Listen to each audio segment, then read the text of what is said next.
Hello and welcome. This is The Moment with Father Henry. My name is Father Henry, and I'm reaching you from Lockhart, New South Wales. And let me apologize for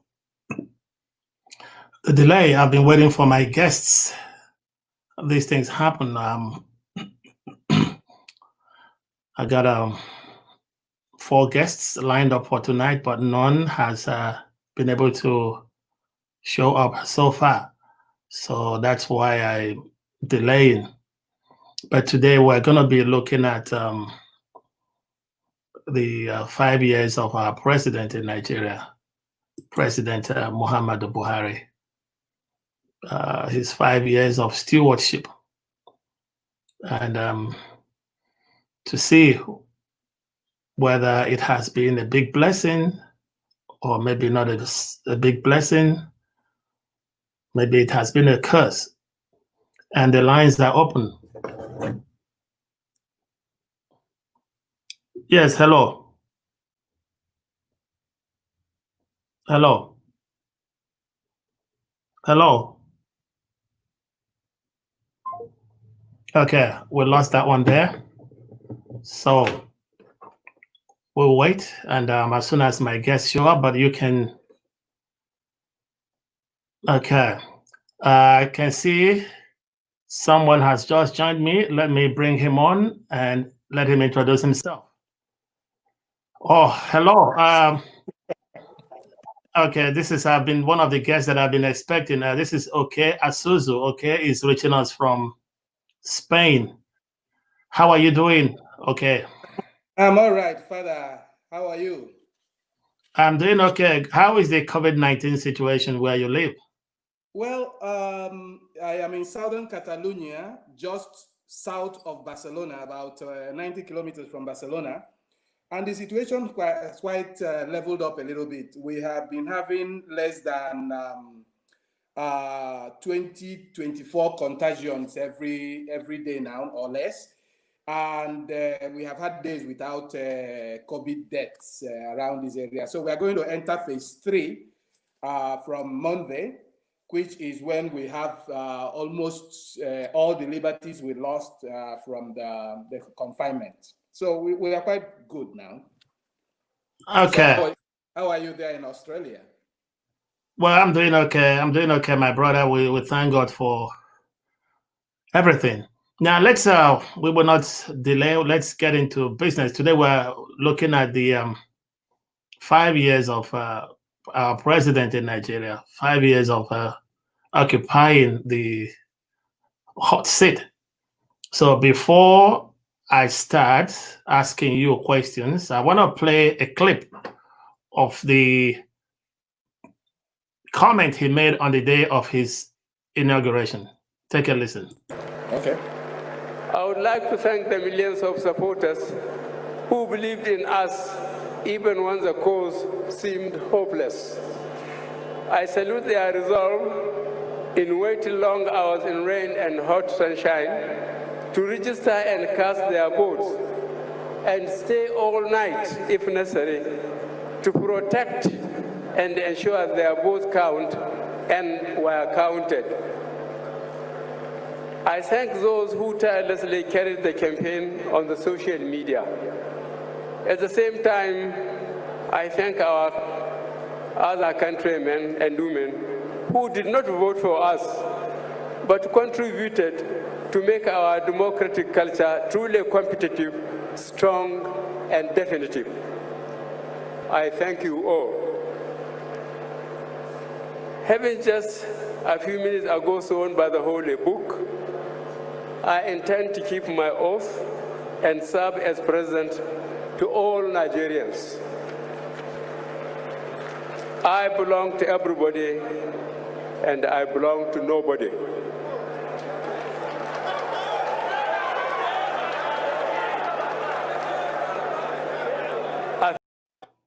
Okay. I belong to everybody and I belong to nobody. 5 years later, what's your assessment?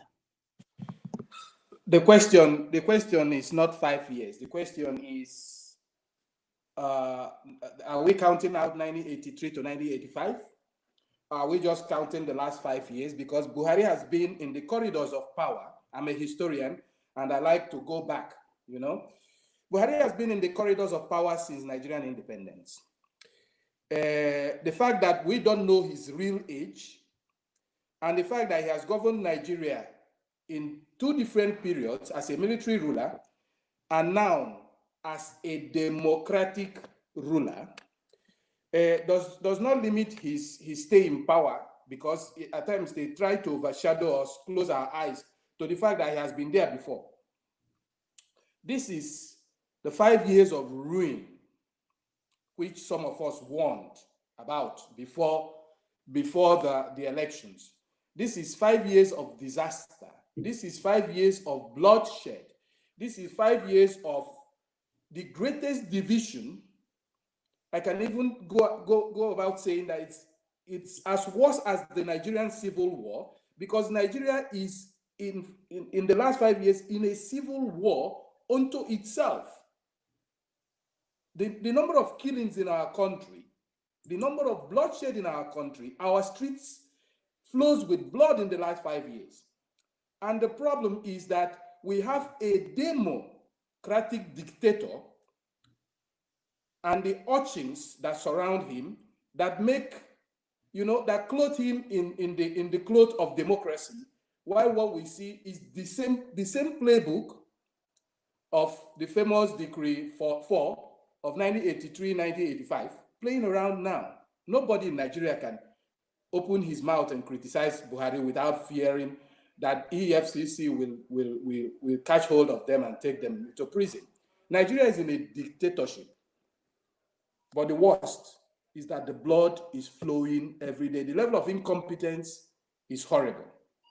It took him almost 2 years to appoint ministers.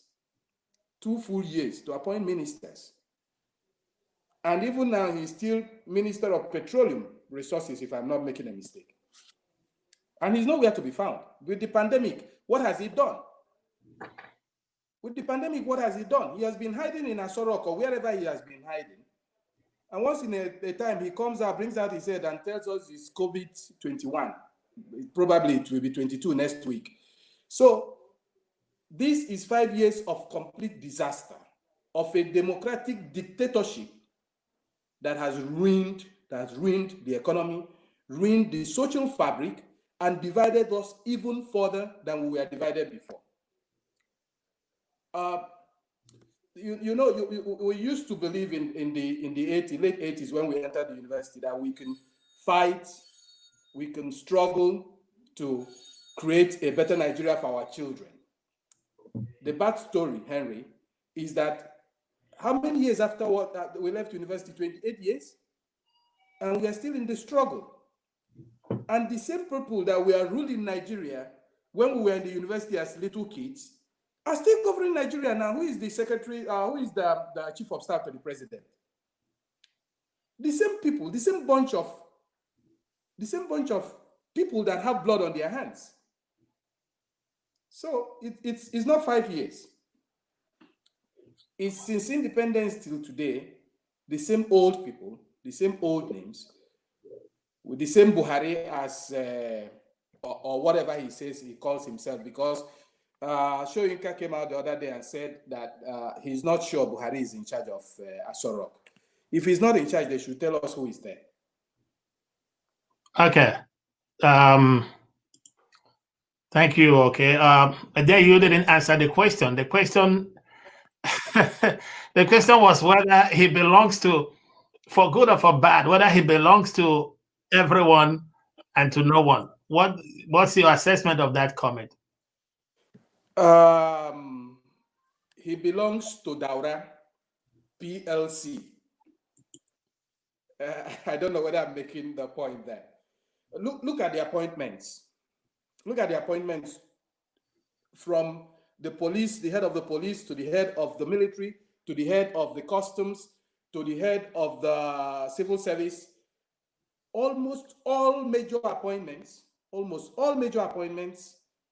are all inclined to the north, especially the Daura axis, the Katsina Daura axis.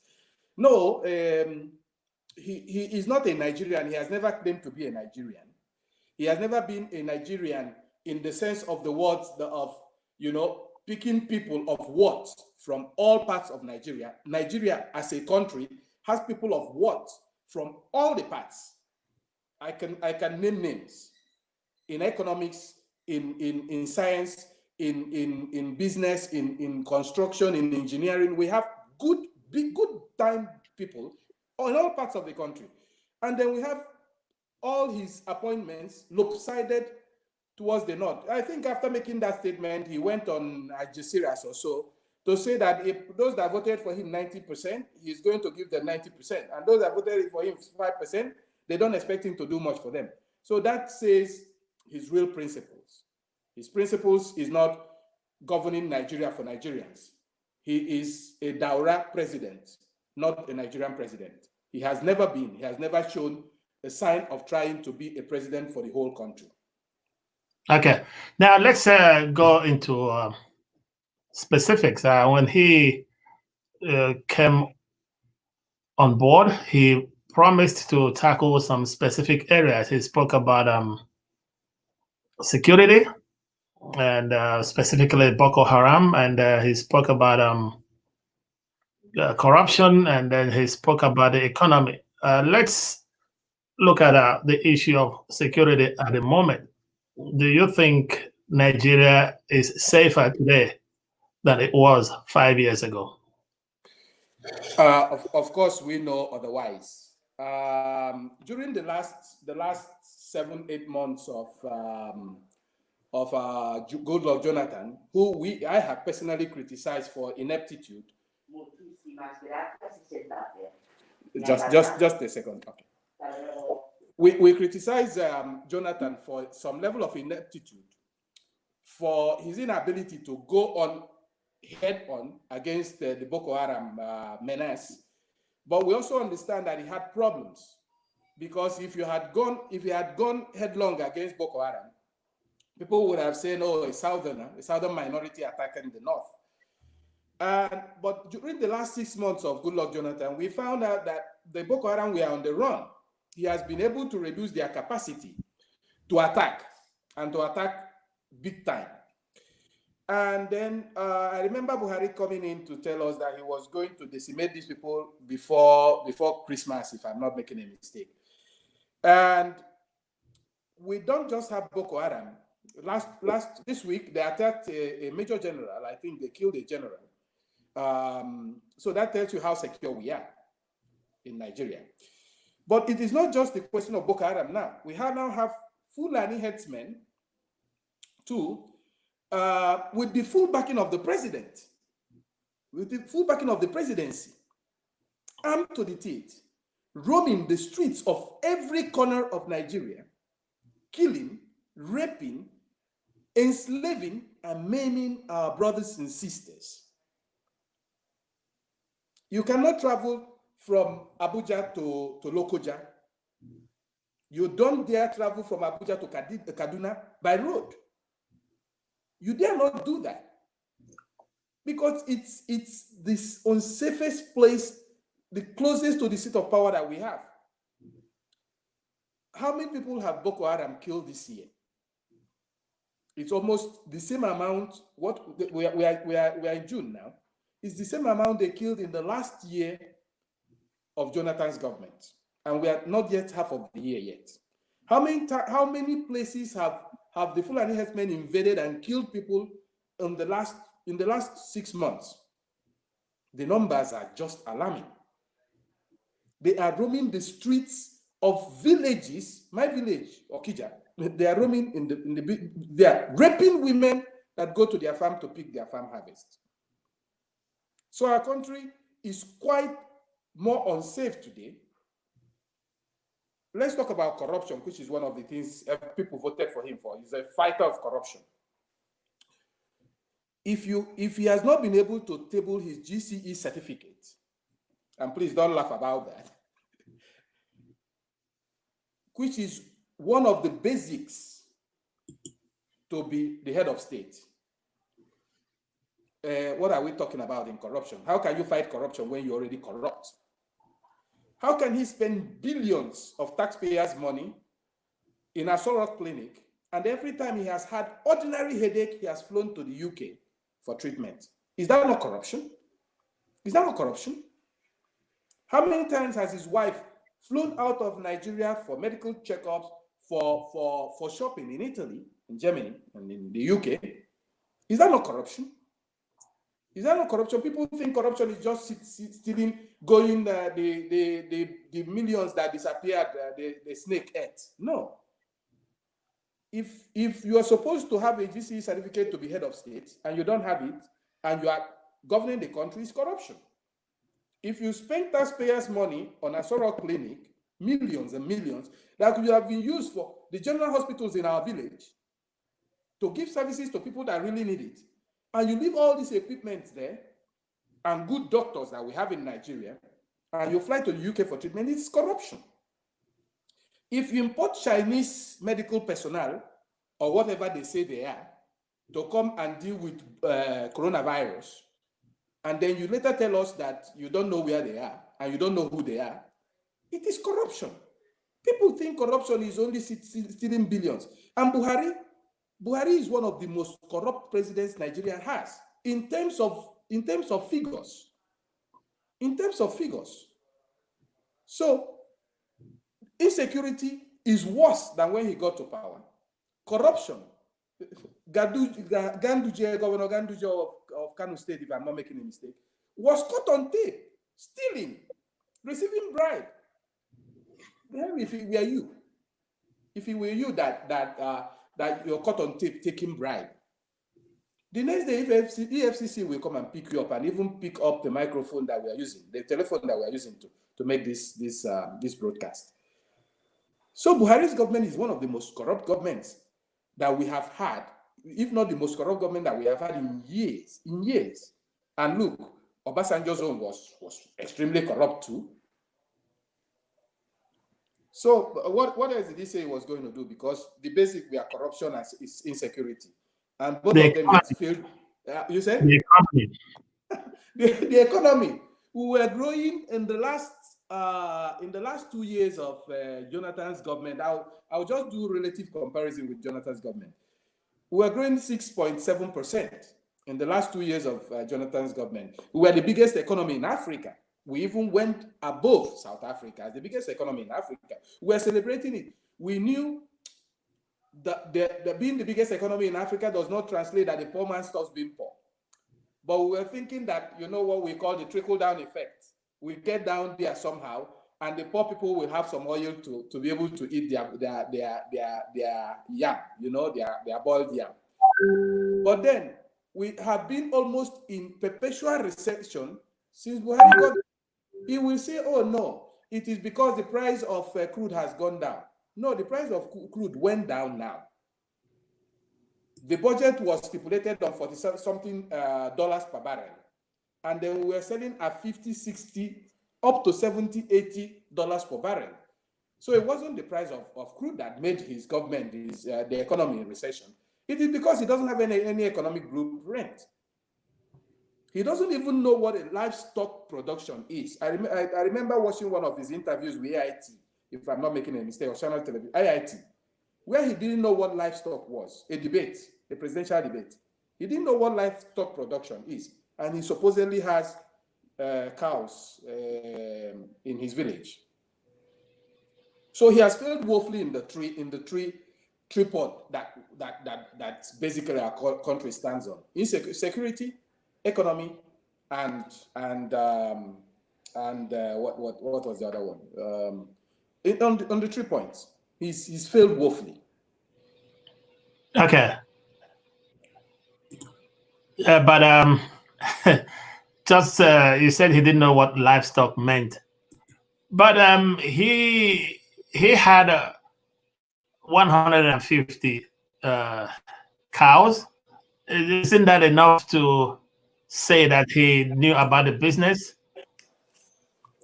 Henry, I'm a businessman, and I have a Baule big figure here. It's about a meter and 80 centimeters.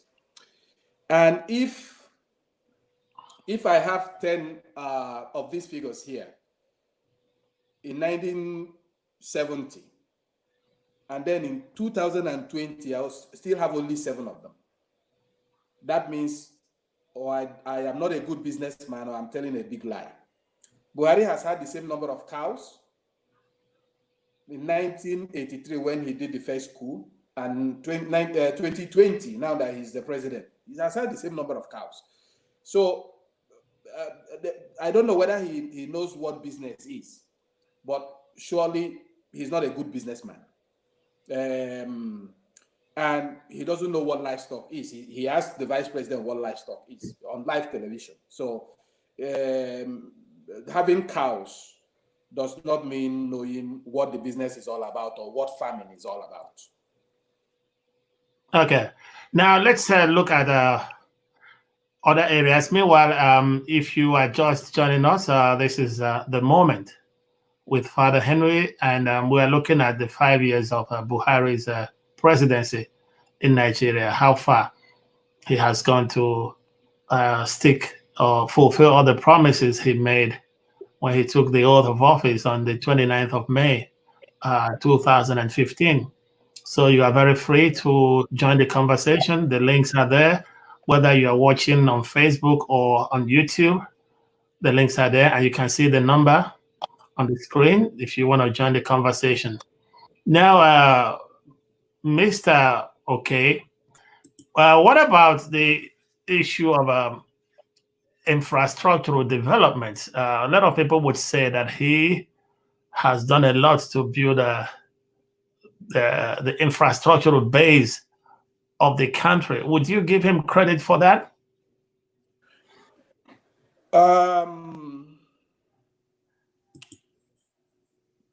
What infrastructures are we talking about? The second Niger Bridge, the famous second Niger Bridge that every president has promised they were going to do. The Ibadan-Lagos Expressway, the Lagos-Orebini Expressway, the Onitsha-Enugu Expressway, the Onitsha-Owerri Expressway, UCH Hospital, Lagos University Teaching Hospital, a good rail line from the west to the east and from the west to the center and to the north. What infrastructures are we talking about?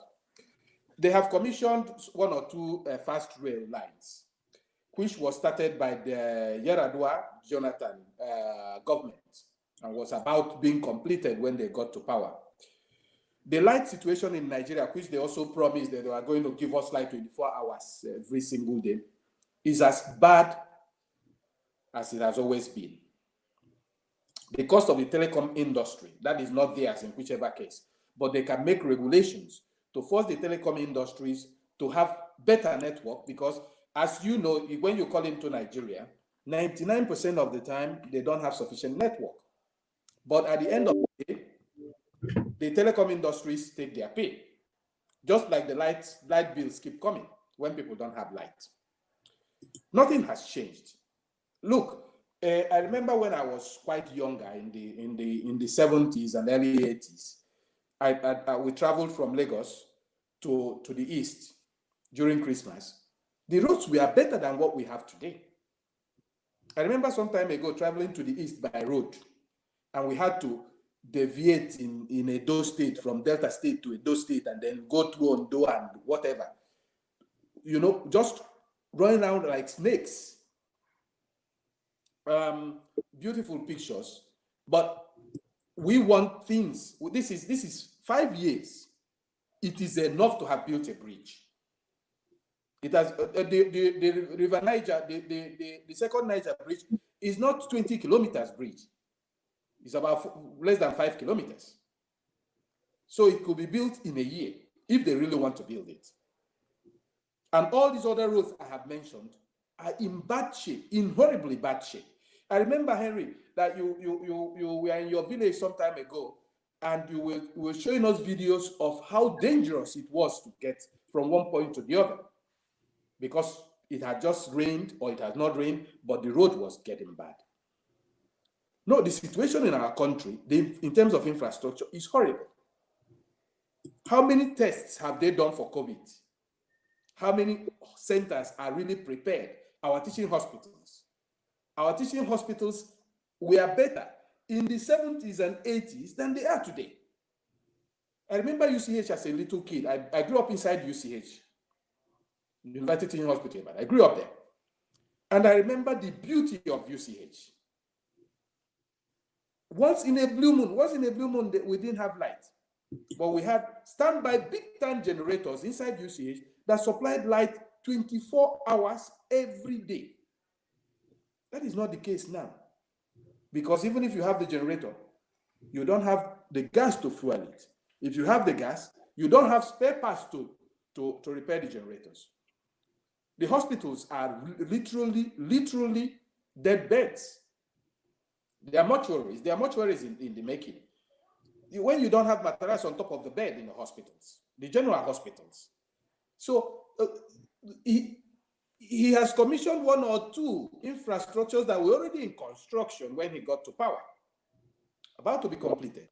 The Minister of Work said they are not the cause of the infrastructure, the lack of infrastructures in the country. Here in Europe, if a government promises to build a road and after the first time he has not built the road, he should not expect people to vote for him, of course. It's not that there's no corruption in Europe. There is corruption in Europe, as you know. The issue here is that they steal 3% and people here put their hand on their head. In our country, they steal 99.9% and nobody has the guts to say anything. Okay. Well, if you are just joining us, this is the moment with Father Henry, and today we're looking at the 5 years of President Muhammadu Buhari. How has he performed? And if you would like to join the conversation, please do so. There's a number on the screen, and you can also click on the link on Facebook or the YouTube platform, depending on where you are watching from. And with me at this moment, I've got Mr. Okay from Spain, and he is helping us to dissect the performance of President Muhammadu Buhari so far. Now, okay, now let's look at a bit more critically now. Let's look at the issue of elections, and because when he came on, he was Mr. Integrity, and he was gonna organize things. He was going to make sure that things were done properly. What's your assessment of the 2019 elections conducted by this government under this president? I will go back again. As a historian, I always go back to the dustbin to pick some pieces. When Jonathan lost the elections, we were all afraid that Nigeria is not used to a governing party handing over to an opposition party. Jonathan considered defeat, not because things were clear, but because he didn't want bloodshed. And I remember writing an article on my page on Facebook saying, nobody has lost. Nigeria has won. Won in the sense that the loss of Jonathan is a victory for Nigeria not having bloodsheds on its streets. Not because Buhari was a better candidate or won the elections, but because we didn't want bloodshed by any means. So Jonathan won. Buhari also won because he's in power. But most importantly, the Nigerian nation as a whole won. Not because they have the person they really want as the president. We've seen one or two elections organized in the last 2 years. Some minor elections and then some the major election, the presidential election. And what we saw was the Adedibu. I don't know whether you remember. Bye-bye. Yes, Chief Lamidi. Adedibu kind of elections. You remember in those days when the SDP, if I'm not making a mistake, Babagana Kingibe, Sai Baba and Tofa and Abiola were campaigning. And then we were in Benin together, I remember. Won the election after the elections. And in Ibadan, they had 11 million votes. And there were just 11 million inhabitants in Ibadan then. So it means that all the children voted. And even the people that died that day voted. That is the kind of elections we had. We had for the presidential elections. We saw pictures and videos coming out from the north where little children of over less than 6 years, 7 years were online to vote with the voter's card. We saw the rules changed. Everybody must have to tender a digital card to be able to vote. I remember an interview in AIT and channels. The head of the Electoral Commission, who happens to be one of our lecturers in UJ then, told us that it must be all electronic. And anything that is not done that way was not going to be eligible to be counted. It was changed in the last minute when they started collating the results. We saw violence, terrible violence in Lagos, especially in areas where they knew they were not going to have sufficient votes to breach up the percentage that they needed to be able to go in directly as the president. We saw lack of electoral materials in areas where the vote was inclined towards another political party. We saw stifling of the press, which is something else that I guess we should talk about. We saw opposition politicians being taken to jail. We saw all those things that we saw during the military junta playing out on national television during the last presidential elections. And the worst is that, like I said earlier on, we have a democratic dictator. And when you have that appendage on your name, that you're a democratically elected president, when you're a dictator, it gives you leeway to do so many things. These elections, these last elections, we've watched from this other place, and we are in almost perpetual contact with Nigeria. We were not surprised, but we are all appalled at the level of stealing, broad daylight stealing, broad daylight violence. Remember what happened in Rivers State? Broad day violence, but it wasn't only in Rivers State. It was almost every other place they were sure to lose the elections. The level of violence was a civil war level violence. I remember in places like Isurulere, Ochodi, and Olodiapapa area. The violence was horrible. People with uniform, with police and military uniform, were walking into police stations, picking up the ballot papers, putting fire on it in front of people there, and threatening to shoot people. It also happened in Rivers State. So, does that give him legitimacy? I don't think so. And remember that just before the elections, the president changed our head of the Supreme Court so that he had the power of coercion, the military and the police. He had the power of the judiciary, which is the only other thing that can curtail his power, because the legislature was still waiting to get in. So manipulating the power of coercion and using it against the judiciary that could have corrected an anomaly was a big-time Machiavel play-out. And what we have, a president that, like I will always say, democratically elected, but a despot, with doubtable numbers to be president, because from all calculations, there were more counted votes than voters. So the legitimacy is debatable, highly debatable. Okay, thank you. If you are just joining us, this is the moment with Father Henry, and you are free to join the conversation by phone or by clicking on the link there and joining via video link. Now, okay, let me take you back to another comment that the president made. You alluded to it earlier on. Take a listen. Last two questions, and briefly, Dr. Pauline Baker. Mr. President, welcome. And I've been a student of Nigeria for many years. And first of all, I want to tell you that I have never seen such a hopeful attitude toward Nigeria and the United States as since your election. So I think we all here want you to succeed. My question relates to another area of Nigeria that hasn't gotten much attention during this trip, and that is the Niger Delta.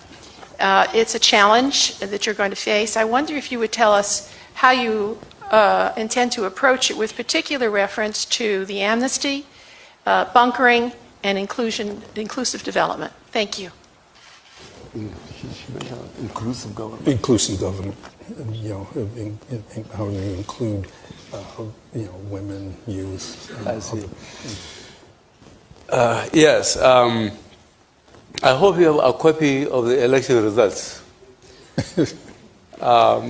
Naturally, constituencies, for example, that year gave me 97%. Cannot, in all honesty, be treated on some issues with constituencies that gave me 5%. I think this is a political reality. While certainly there will be justice for everybody, everybody will get his constitutional right. But where the party in constituencies where they are either sheer hard work they made sure that they got their people to vote and to ensure their vote count. They must feel that the government has appreciated the effort they put in putting the government in place. I think that's really fair and deliberate. By the Constitution, no state can be excluded from government. So there is no way, even if I want to show gratitude to those constituencies that heavily voted for me, against those that didn't even vote for me, they have the protection of the government. And I have made an undertaking in that I belong to everybody, I belong to nobody. If I come clearly and show and marginalize a certain group because they didn't vote for me, then I have already contradicted myself. And I'm sure people will be too quick to pick that against me. Thank you, Mr. President. Okay. So, your take on that? First of all, Henry, you now understand why to be president of Nigeria, you must have at least, or you must have basically have studied GCE, General Certificate of Education, WAEC, or whatever you want to call it. At least that makes you understand simple questions. Anybody that has listened to this video knows that our president doesn't understand simple English, primary school English. He was asked about Niger Delta, about the pollution, the destruction of the Niger Delta, the amnesty program, and things that has to do with that. And he was talking about the people that voted for him, 97%, and 5%. The president of Nigeria is an illiterate, is a bigot, and is a tribalist. And he showed all of them. He showed all of those in this video. That is the definition. A stark illiterate, a terrible bigot, and a horrible tribalist. It's simple. It's as simple as that. He doesn't understand. When I said he didn't know what livestock meant, because there was another interview that the presidential debate that asked about livestock, and he was asking Osibanjo what livestock meant. This is just an example of it. It's stark illiterate. But what makes him dangerous is not just that he's an illiterate, because there are a lot of illiterate Nigerians, but at least they have discerning minds. He doesn't have a discerning mind. He is a tribalist, which clothes his sense of reason, and is a religious bigot, which also clothes his sense of reason. Okay. Now, if you are just joining us, this is The Moment with Father Henry. And today we are looking at 5 years of President Muhammadu Buhari in Nigeria, and whether it's been a big blessing or it has been a disappointment. And I've got with me at this time Mr. Okay from Spain. Now, my brother, let's go back to the issue of power generation. The then Super Minister Babatunde Raji Fashola, he did say that any serious government should be able to fix the power problem within 6 months. So now, did he mean 6 months or 6 years? Because we're in the 6th year now. I think I am going to do what NEPA does to Nigeria. Henry, you will permit me just a minute of absence to show you what the 6 months means. Just allow me a minute of. Okay. Just all to right. show you what 6 months in Nigeria means. Okay.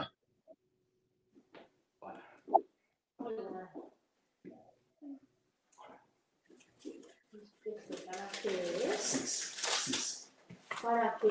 Es instrumento.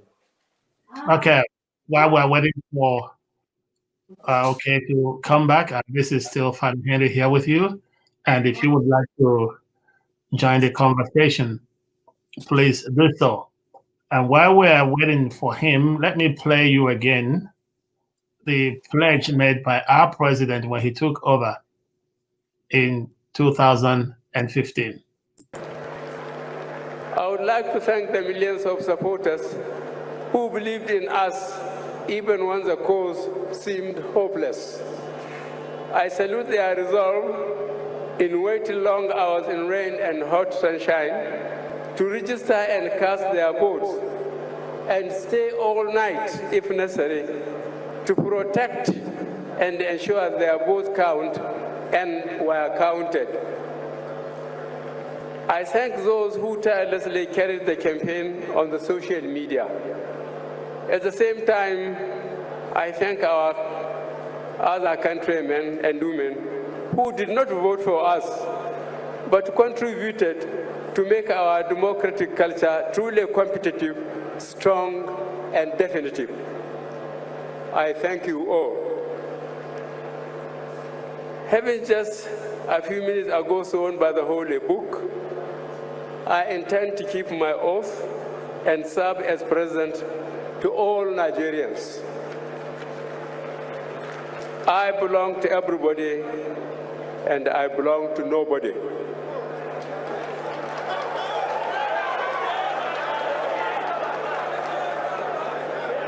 A few people have privately voiced fears that on coming back to office, I shall go after them. These fears are groundless. There will be no paying off old scores. The first is prologue. Okay. Well, good. Is it up to a minute? Was I up to a minute?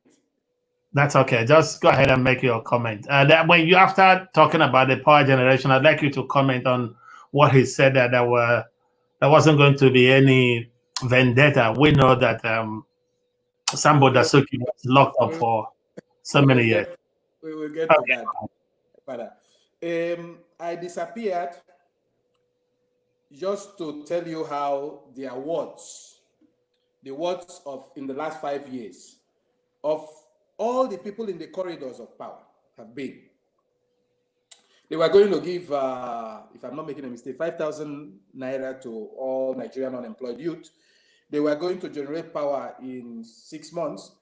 They were going to deal with Boko Haram before December, but now we are talking about power generation.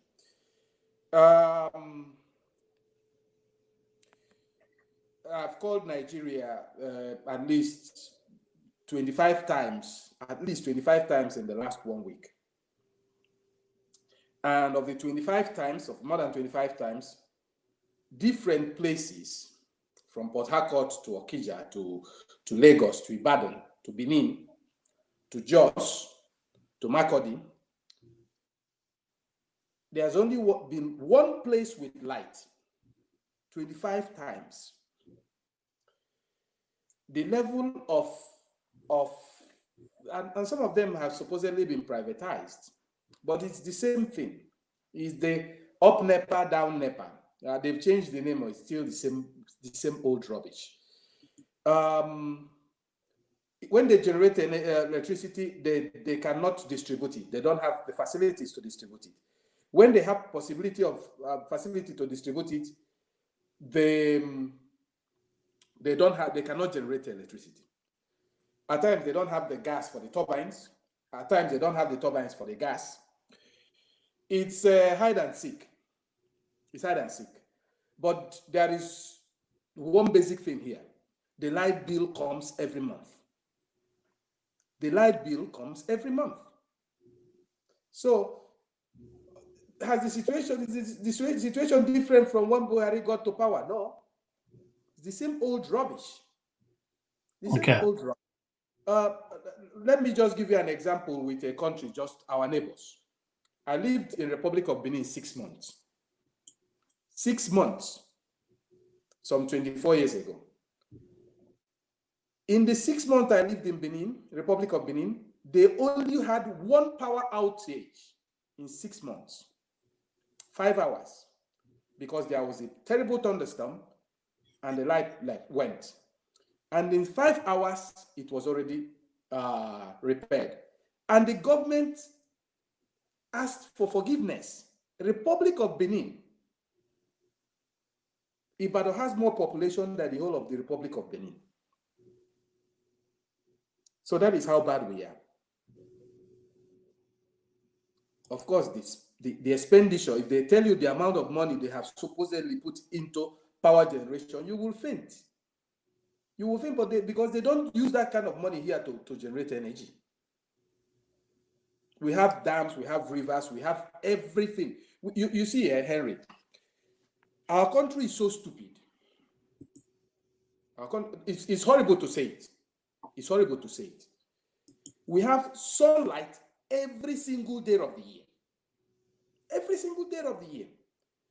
But Germany, that doesn't have sunlight more than 3 months a year, generates more solar energy than our country.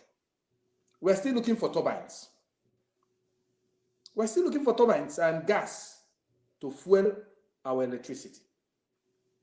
While a sensible and intelligent government will build up solar farms and generate more energy than we need, and even sell energy. There are South American countries that are selling energy, solar energy, to other countries. But look, we don't need the turbines, we don't need the Kainji dams, we don't need, no. With the solar energy that we have in Nigeria, we can export energy, electricity to other countries. But that is that they wouldn't want that, because if we do that, the chop, the national cake will not be sufficient for all of them. So that is the problem. The problem is that nothing has changed since Buhari got. In fact, it is worse, because now the bills are higher, just like the bills of every other thing. Even for the bank to send you an alert in your mobile phone, now they take money. The bank takes money, and the mobile company also takes money for it, not sending you a lot of your light bill. So it's worse. Okay. Would you like to address the issue of taking revenge on his perceived enemies? He said there was not going to be anything like that, but like I did mention a few moments ago, we know that somebody like Sambo Dasuki, he locked the man up for many years, and but he said knowing the history that both men had in the past. So what's your comment on that? And also the fact that the EFCC seems to be prosecuting only those who are still sinners, because the national chairman said if you join the APC, your sins will be forgiven. No, so what's your reaction to that? It's been shown in the last 2 weeks with Oji Carlo coming out from the jail after being prosecuted and after having charges and losing out in court.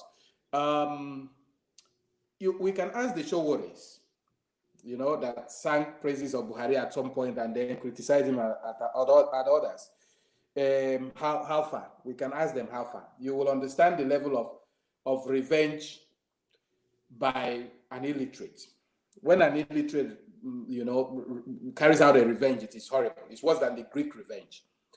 This government has always been about an APC government. Not the APC really as a political party. The hangers on to power, the friends of the friends, those that chipped in money to finance this democratic coup that has brought in this democratic dictator.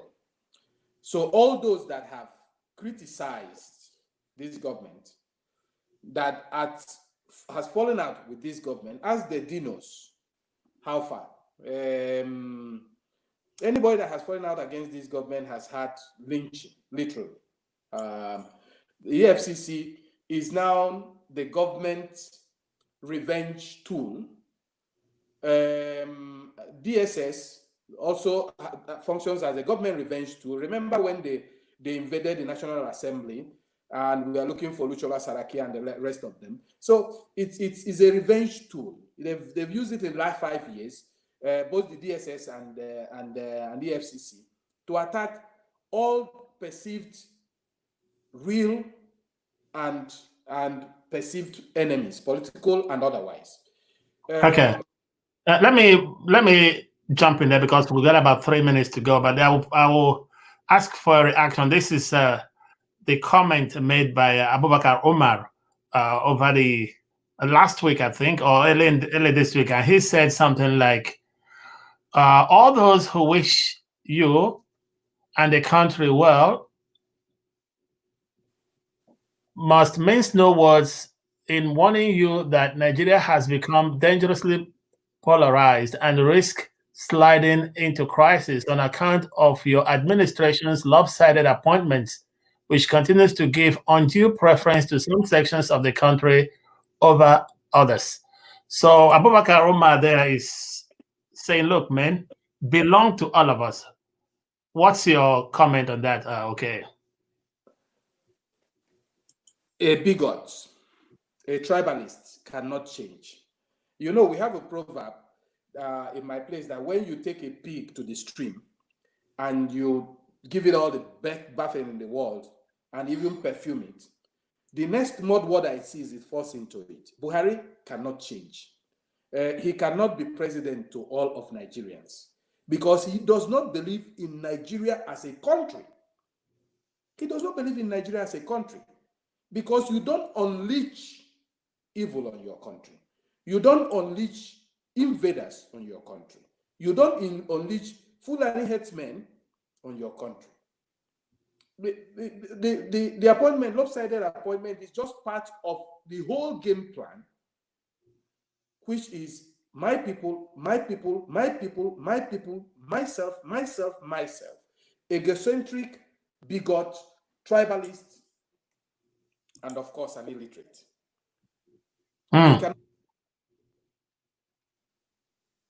And to sum it up, just diverting a little bit, I know our time is up. You remember the poor man that bought a dog, if I'm not making a mistake, in Badagry or so, and gave it the name Buhari. I wrote an article when he was arrested and placed in jail for almost 3 months that, you know, I feel bad for the dog. I feel bad for the dog, not the owner of the dog. I feel bad for the dog because they wasted the dog, giving it a name of a bigot, of an illiterate, of a tribalist, and a, you know, mindset, a tiny mindset. And that makes the dog less animal than it should have been. That is my take on the Buhari presidency. If they could go and arrest the poor man that in Nigerian plans is a nobody because he gave his dog a name and kept him in jail, and it was the news for 3 months in our country, that tells you the beauty and the development of the president of our country. Okay. Thank you. And that's where we wrap things up tonight. This has been the moment with Father Henry, and I've had with me Mr. Peter Asuzu from Spain. You are in Catalonia. I'm in Catalonia, yes. As you Okay, know, and you're looking forward to the La Liga. Yes. How do you call it? Is it the Blaugrana? How do you say that? What did you say? Blaugrana. This is, I don't know what they call themselves. The Barcelona team somehow. I don't know. Blaugrana. Of course, I Blaugrana. What does Blaugrana mean? That is blue and red, a kind of red. Blaugrana. Okay. All right. It's like granite, blue and granite. Yeah. Okay. That's the colors of Barcelona, the best team in the world, of course. You know that. All right. That's okay. No problem. So thank you for your time, and I look forward to having you on next time. Thank you, and have a good afternoon where you live. Enjoy a beautiful evening too, and keep safe. Okay. And that's it for tonight, and I thank you for your time. Next week at this time, we will be on again. Thank you, and God bless you. Bye-bye. Bye.